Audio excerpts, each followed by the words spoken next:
Hello and welcome to episode 32 of Her Finance Talk. My name is Sue Diamond and I'm your host, and our goal is to provide our listeners with inspiring and encouraging experiences for sharing the journeys and successes of other women with a variety of topics related to financial empowerment so you can create the life you want to live. So thank you for joining us today and investing in your financial well-being. Her Finance Talk is brought to you by the Her Finance Club, and our mission is to socialize the idea that it's okay for women to talk about money, because knowledge is power, and when that knowledge helps you become more independent, it translates to empowerment. Women empowering women is a mantra we love to live by, and one that has helped to inspire women for decades. Where would we be without each other? So as we celebrate Women's History Month and International Women's Day, which was last week, I'm reminded of a quote by Emma Watson, the actress and activist. And she said, "I think women are scared of feeling powerful and strong and brave sometimes. There's nothing wrong with being afraid. It's not the absence of fear. It's overcoming it. And sometimes you just have to blast through and have faith." So I believe women have the power to shape our society and bring true gender equality when they can take control of their lives and make decisions for themselves and reach their goals. So it's with this in mind that I'm excited to introduce Coach Panagiota, also known for your short abbreviation as P2. So I think I will stick with that so I don't mispronounce your name at all during our conversation today, P2. So thank you for being with us. Thank you. Yeah, of course. My name is Greek. It's long and it's difficult, just a riddle for the people that don't speak Greek. Sorry, guys. It's so nice to be here with you, Sue. And thank you for this invitation. And I like very much the subject and the mission you have. Thank you. And it's a pleasure for me to have you join us. So P2 is going to be delving into how emotions can help us women excel both professionally and personally. So today we're going to explore what feelings mean for us on a personal level, as well as how they can propel us toward success. So with that in mind, let me just do a quick introduction for PT, who is an author. She's also a success coach and a cognitive neuropsychologist. She's an ex-researcher at the National Center of Scientific Research of France, and she's also a certified meditator. And as the founder of Applied Psychology, she coaches professional women to achieve their professional goals without compromising your personal ones. So without further ado, I would love to open up the conversation, P2, and just have you expand on your story, how you got into becoming a neuropsychologist and then transitioning to founding your business of applied psychology. All right. Super. Well, when I was a kid, we want to go far in the back in the history, which is very important for women to know, especially when your younger audience listens to us, why they want to do something. I realized that something that was a characteristic of me was that I was an introvert. I really knew it. I didn't know the word introvert at that time, but I knew that I was really someone who was observing other people. So I was really triggered by other people's behavior and why they're doing things, very analytic thought. So I searched about what would be the thing that I would like to do, and that led me to study psychology, because also I was really intrigued by the way brain functions. So I had the exams that we have in Greece to enter the university, and I graduated from psychology department of Aristoteles University of Thessaloniki. And then I wanted to do my postgrad, where I really wanted to have a more specialized, be really on neuropsychology, which is actually the interaction of the brain function, and the way brain works, and how that impacts human behavior while we're doing things. And that's how I got my studies in Paris. And then I kept doing research there as a neuroscientist for 7 years. But then I decided that this was not something that it would make me feel I provide impact in the community and my society. For a phase, it was very nice. And then I said that right now I need to have more direct contact with human beings and not just research in an academic term. So then I returned back to Greece and started my own practice as a psychologist. And there I met a lot of clients, many of whom were women. And then I started noticing, after the years of being a psychologist and practicing psychology, that there was a pattern uh, among all those women, that they were trying to, as you said, compromise things. That was really the best verb to use. They were trying to compromise their professional and their personal life, and they were feeling boggled in how to do that. And actually, there was a lot of struggling while doing it, because most of the women, and like you use the quote of Emma Watson, it's really, really to the point, they try to put their potential, squeeze it into the societal stereotypes of now and actually of the past. What women should do because they're expected to do. You know, you should be a homemaker, you should be the basic caregiver of your children, family, elder parents, and so on. And you should not earn more money than your husband. You should not have a better career than your husband. You should have a husband and you should have a family, because things are like that. So I observed a pattern of women feeling that they could not fit in this box. It was too small for them. And this was creating psychosomatic disorders, panic attacks, depression, a lot of different things. And this started intriguing my interest on mostly helping women. And then I decided that that's exactly what my mission I want to be. It's to help women overcome these these stereotypes, and actually be able to claim exactly what they want, their own professional success and their own personal success, but on their own terms. What is it what you want to do? And you can do it. There are tools, there is technology, and there is a societal advance, and you can do it. We are in the 21st century right now.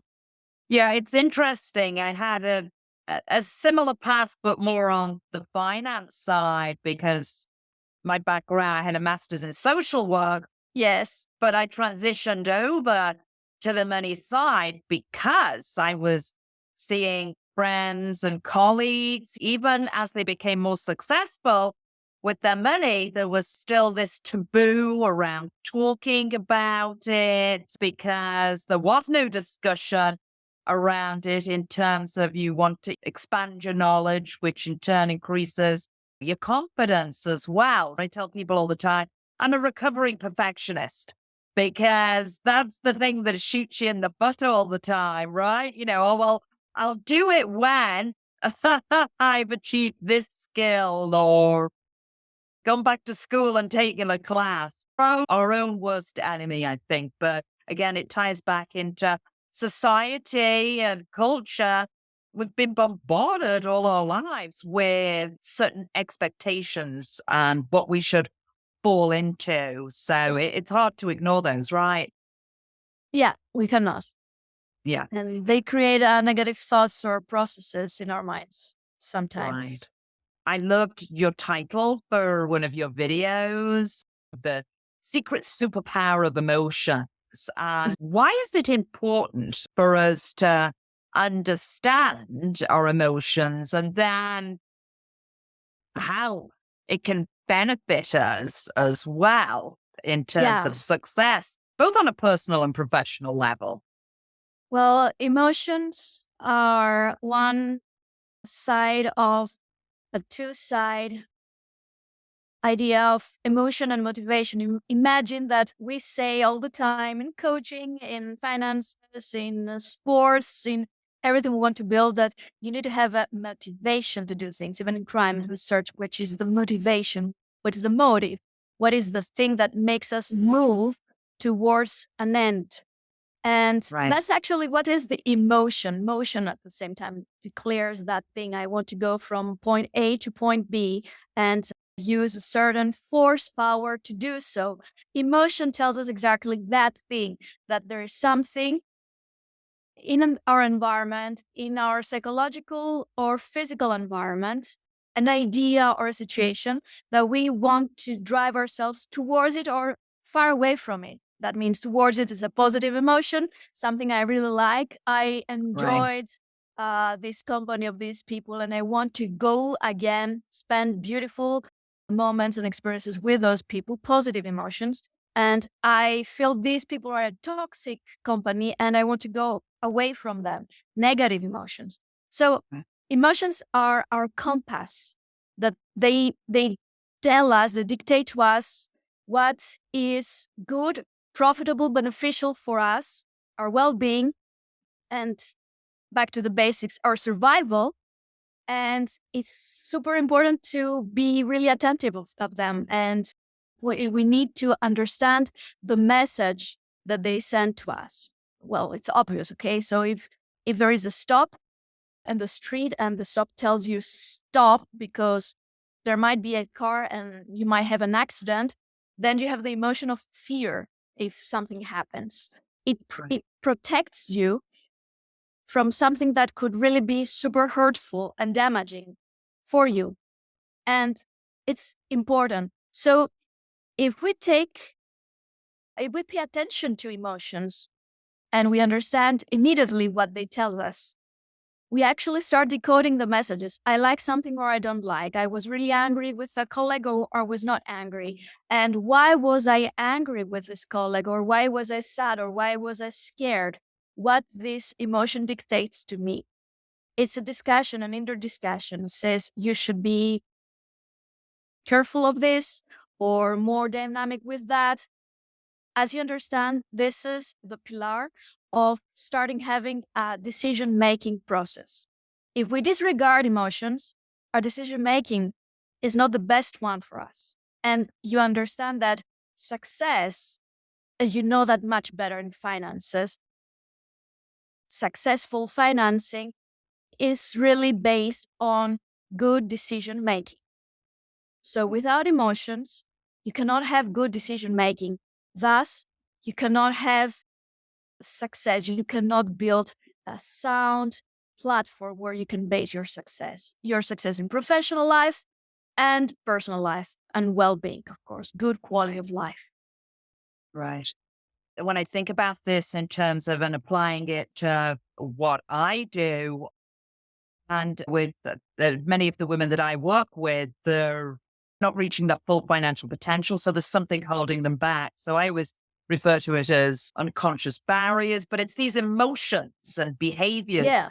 that are tied to that are preventing them from moving forward. And what I often hear, probably 90% in terms of an initial response when talking about money, is a fear around Yes. money.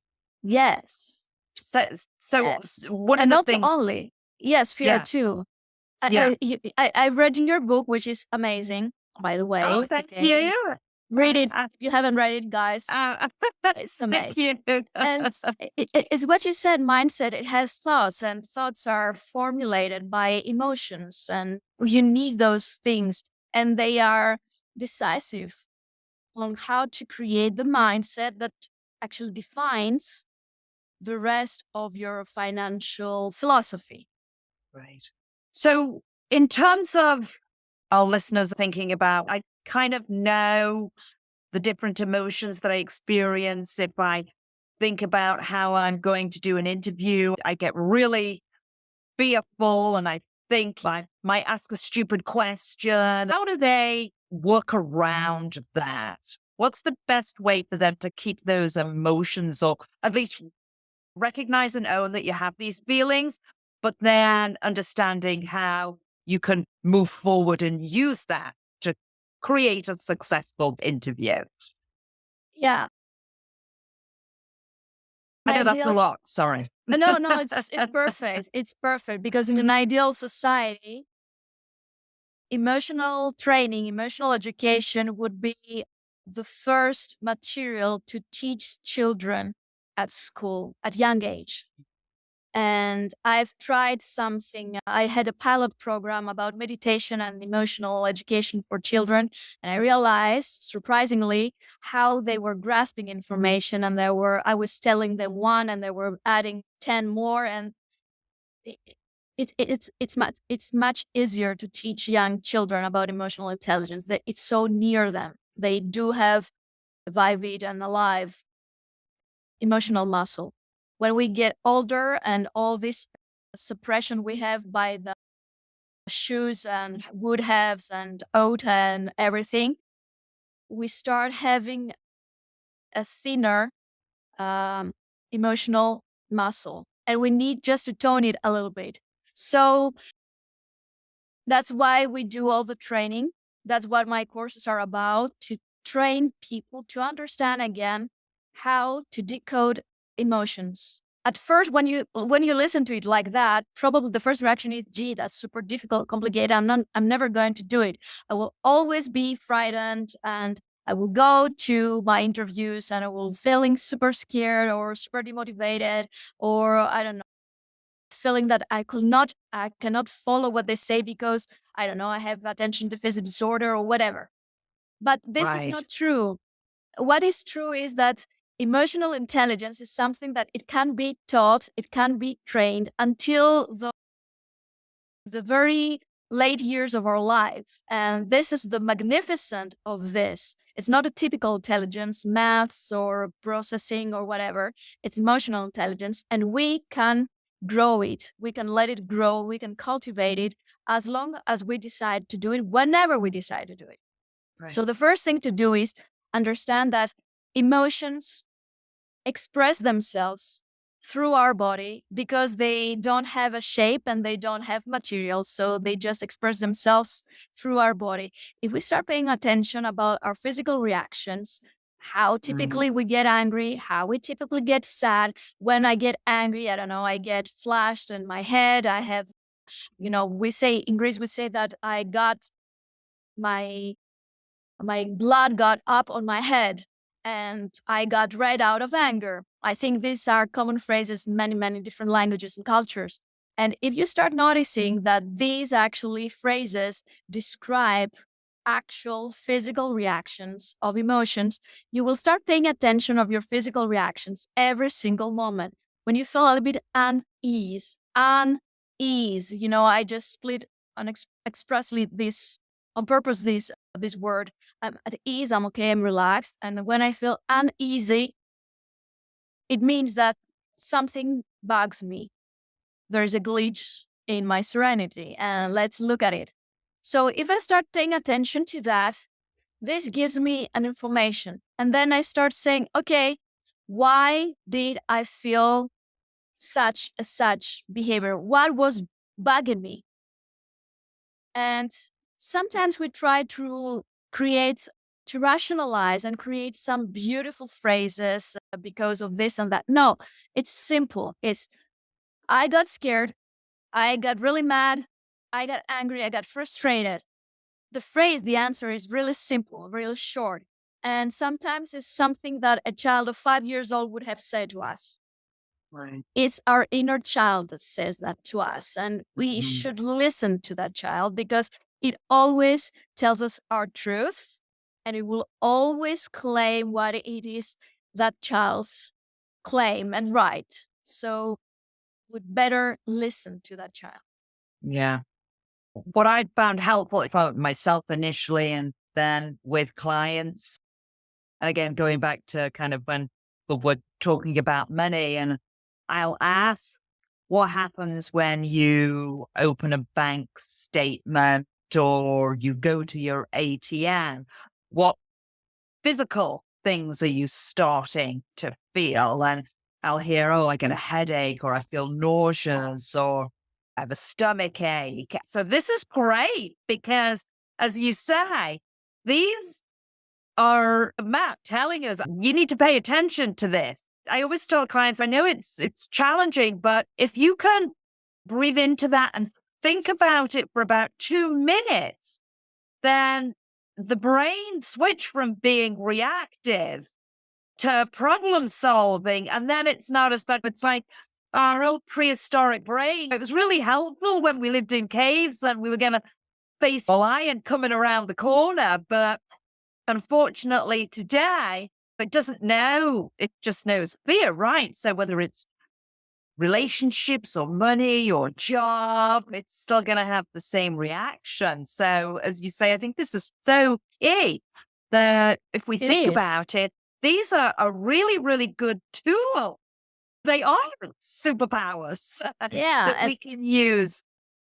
And what you said is totally that thing, 2 minutes. That's exactly what you need to decode the message. It's short, it's easy. And what exactly you said is stop reacting, 2 minutes, contemplate or breathe in, breathe out. That's contemplation as well. And that allows your super powerful brain, because it is super powerful. Our brain is super powerful. It has so many fantastic attributes and qualities. And it will start become a problem solver immediately. And it will start, instead of reacting, responding to the situation Right. and providing not just one, but probably more than 3 or 4 options for you. Just give it some time Right. and give it some oxygen, some air, and some thought, and it will just come to you. Right. I think that the other thing, and again, just so our listeners know, that Peter also has a book as well and has some great affirmations in there. Just to talk a little bit about positive thinking, because again, I'll use myself as an example. Several years ago, well, why is this happening to me? And Really? um, seeing an environment, whether it be meditation or affirmations, I have found a huge difference just in terms of my outlook and how I think about things moving forward, which certainly reduces a lot of stress and gives me a lot more peace of mind and actually helps me when I'm thinking about whether it be my personal life or professional life in terms of moving forward. And certainly I'm much more successful now because of meditation and affirmations and understanding how I might be responding. So do you want to share a little bit about your thoughts on affirmations? Yeah, I'd love to. And I was working on my affirmations in the morning. I'm doing it every morning. And it's not about a physical thing, it Right. has nothing to do with something magic or something that people say that undervalue it, or some people laugh about it. No, since we add and we provide information into our brain, it depends on what kind of information we want to provide for our brain to start creating a thought processing situation. And if we start saying to our brain, I'm not going to make it, this is super difficult. This is a super difficult situation. This is a super dire problem. And today I feel so stressful. I feel that I have no energy. If you start providing this kind of information, well, the computing situation of your brain, and the brain is your super fidel, you know, assistant, and say, oh, the boss, the big boss, that means you, consciousness, want us to suffer. Well, we'll do the best to let the boss suffer. That's what it will provide you as a product. But then, and since all around us, we can easily see this negative products because thoughts come easier. Self-accusation comes easier. Accusing other people comes easier, especially when you walk on the street and you can see other people interacting with each other. What we need to do is counteract all that. And how do you do that? Well, it needs to have a standard routine in order to, keep up the shape of the positive attitude. So choose a specific time of your day. Some people do it once, twice, or three, as long as it takes for them. I prefer to work in the morning, first thing in the morning, after all my morning waking up routine. I take my notebook, paper and pencil. It's better than computing because this movement helps a lot because it helps the sensory motor information enter into the brain. It's a bigger information. So the brain needs it more. And I start writing my affirmations, no matter what they are. So I have written more than 240 different affirmations on my book just because I wanted people to have variety. I've seen you have fantastic affirmations on your book. I really love them. Okay. About finances and abundance, which is super, super nice as well. So what I suggest to people is that they read the information and all those varieties. There are different categories in my book. You have specifically for abundance on your book as well, but it can cover a lot of subjects as well. They just read them. They find out which are those that they resonate with them. And just choose those that they just create just one page and write that page on their notebook. This is mine. And they just every single day write the date and they start writing them again. By the end of, 3 weeks, they will know them by heart and they will just write them down, automatically. But it really is helpful because it tones you up and it gives you, the rhythm of the day. I want to create this and that and that. For example, right now, my affirmations are about goal setting and about what are my goals. And magically, the quotes. This week, I got one of the goals I was writing as an affirmation on my notebook. And I said, oh, wow, is it a miracle? No, it's not, because you just give the information on the brain and the brain starts processing it, and it actually drives you to make specific decision makings through your day and through your weeks that they actually lead you to this outcome. That's why they're so important. They make you feel good. They heighten up your quality of life. They make you feel empowered. And through this level of empowerment, you take other decisions. You are more active. And you need that. It's the way you react and it's the way you respond to other people as well. Through a level of empowerment and not through a level of, weakness. We have to do things that make us uncomfortable, right? Yes. And what was interesting, they had the Oscars last night. And I was just watching the beginning where they interview people as they arrive. And there was a young British actress, Chloe Grace Moretz.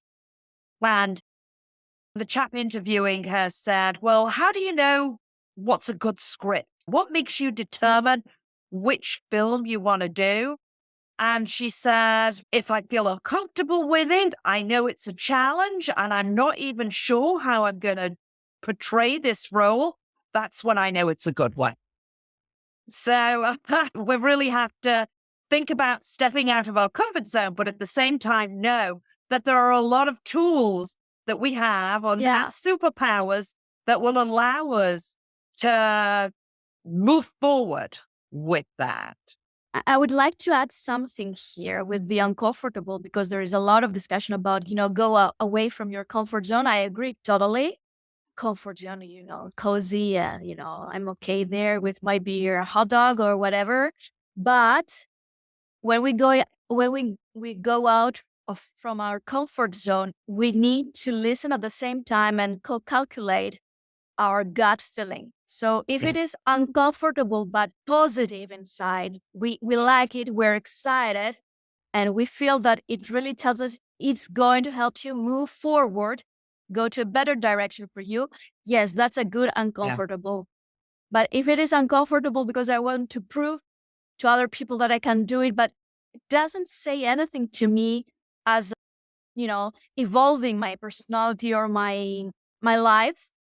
Right. And if my gut feeling says this is super dangerous, that's Right. not a good uncomfortable. So yeah, uncomfortable, but creatively uncomfortable. Right. No, that's a really good point. Thank you for sharing that. I can't believe we're at the end of our time. Do you have an offer for our listeners today? Yes.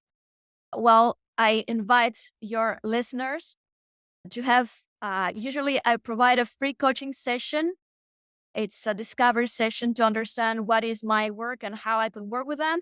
But for your audience, there is one more coaching session to create a small short plan of their goals. So 2 coaching sessions of 1 hour, 1-to-1 for your community and your audience. Wow. Well, thank you. That's great. So I encourage our listeners to take advantage of that because that's a wonderful offer that will be extremely beneficial and of value to anybody who takes you up on that. Well, thank you so much for sharing your knowledge and your expertise. I mean, Thank you. it's been a pleasure. And I know you're on a number of different platforms, just in terms of where else can our guests find you? Well, they can find me on Instagram. They can find me on Facebook, Panagotaki, or Coach Panagiota. That's how you can find me. And you can write down, I think you will write down all the super complicated name I have and Yes. the Yes. information. And Put all the links in the show notes and your full name. And so sure. our listeners will know where to find you. Well, thank you Susan, for again. inviting me. And it's my pleasure. And so this Women's History Month, let's take the time to recognize the power of our emotions and how they can be used as a tool for success. It's something we all want to do, right? We want to unlock our true potential, both on a professional and personal level. So I thank you, our listeners, for taking the time to join us today. And I hope that this discussion has been helpful for you. Her Finance Talk is brought to you by the Her Finance Club, where we support financial feminism, which stands for financial inclusion, equity, and equality for women, not only relating to their earnings, but also to building and keeping wealth. And of course, we have several resources to support you on your journey to wealth and abundance, and you will find those links in the show notes. So don't forget to subscribe because we love your feedback. And if you have a personal finance question that you want answered, you can leave us a voicemail. Until the next time, here's to your financial well-being. And thank you for joining us, everybody. Bye-bye.